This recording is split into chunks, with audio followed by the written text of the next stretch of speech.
Alright, just because I am running disastrously low on content, I thought I would show you how I bake bread. So all I have done here is measure up the ingredients. We've got half kilo of strong bread flour, 400 grams, 400 milliliters, 4 deciliters, however you want to measure it, of just pure water, no particular temperature.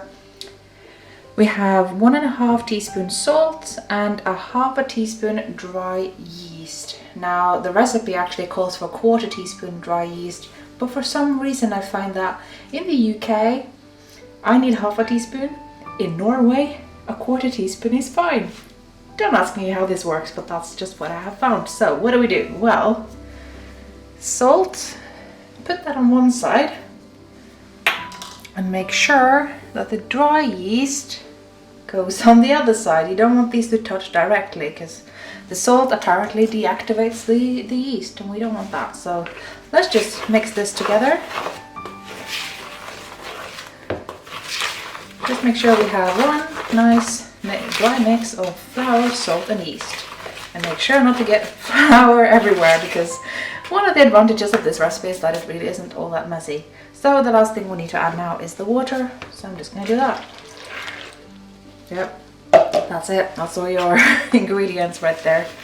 So I'm just going to try to get all this well mixed together. You will find that this is a very goopy batter.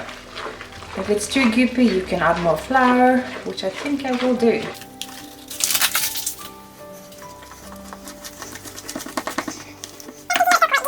This is something that's gonna set over time, and you can add more flour when you need to bake this out. But for now, this is it. This is our little goopy dough. And I'm now going to cover this with cling film and a towel and just let that rest for 12 to 18 hours, 12 to 16 hours maybe, I don't know, I don't really count.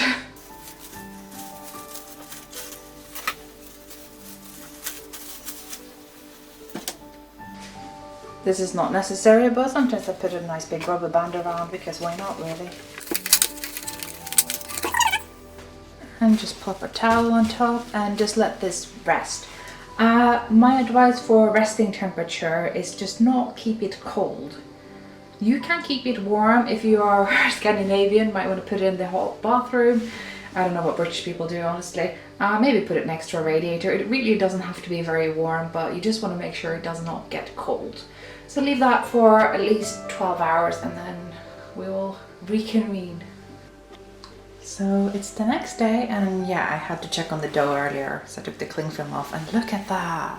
Look at all that yeasty goodness that have been working up. Look at those glutens. Jargon. Yeah, that means it's been working up itself. So that means you don't have to knead it. It's already built up the strength to hold a amazing loaf of bread or rolls. I haven't really decided yet.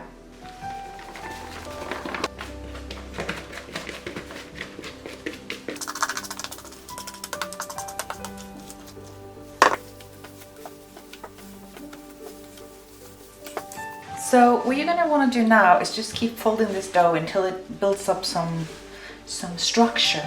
I mean, it's already got the gluten, so it's already going to work in your favor.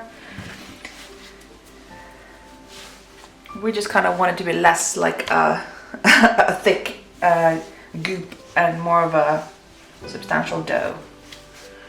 So we just keep folding it, layers and layers.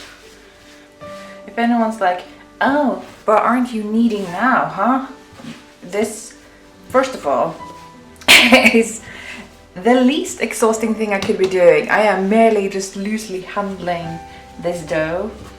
Also, confession, I may have just added a little bit too much water yesterday, so this is just a slightly looser dough than what I normally work with. And so it just needs doing this just a smidge more. And also my sleeves keep falling down because I couldn't get them rolled up properly. So forgive me for that. You know, that's not setting a good example, really. Upon reflection, I'm actually going to try and move the dough over to this because then it's just going to be easier to transfer into the iron skillet, which is what I will be ultimately using because I'm going to make a bread, I've decided. And then I would just use this as a lid so that you don't get any air Ta-da! Another thing you're going to want to start doing now is to start heating up this baby. This is a Dutch oven, an iron skillet. It is 100% iron.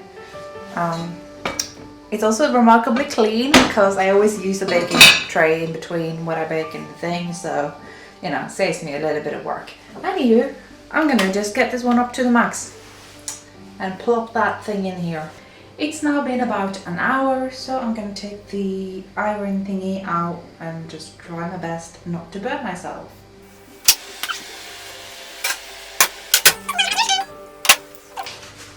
And we just plop the whole damn thing in here. The whole like baking paper thing just makes it easier to manage, honestly, and I've had a problem with it. It doesn't get burned. It seems to be fine. So we put the lid on and get it back in.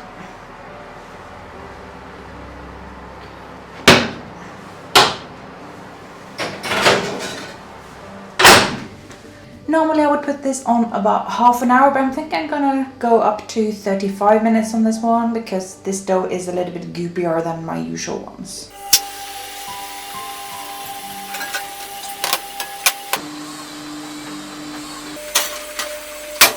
Looks like it's ready.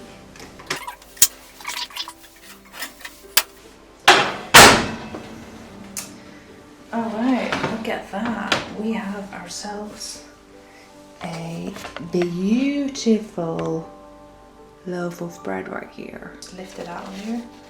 The sooner I can do that, the sooner it can cool down. Oh yeah.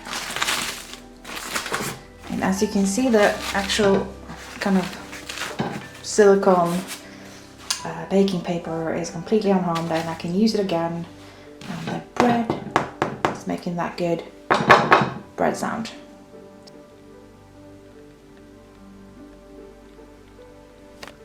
I'm feeling extra fancy today, so we're gonna bake this French cheese. Don't get me to pronounce things. We all know how that's gonna go.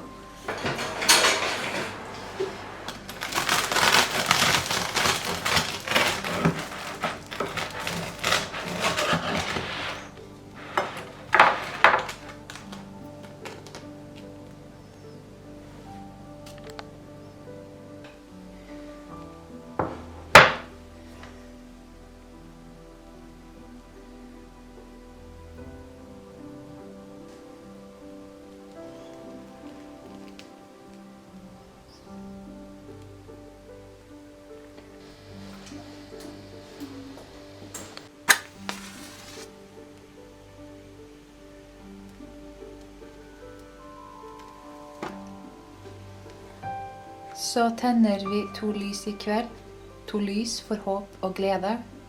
De står og skinner for seg selv, og oss som til stede. Så tenner vi 2 lys i kveld, 2 lys for håp og glede.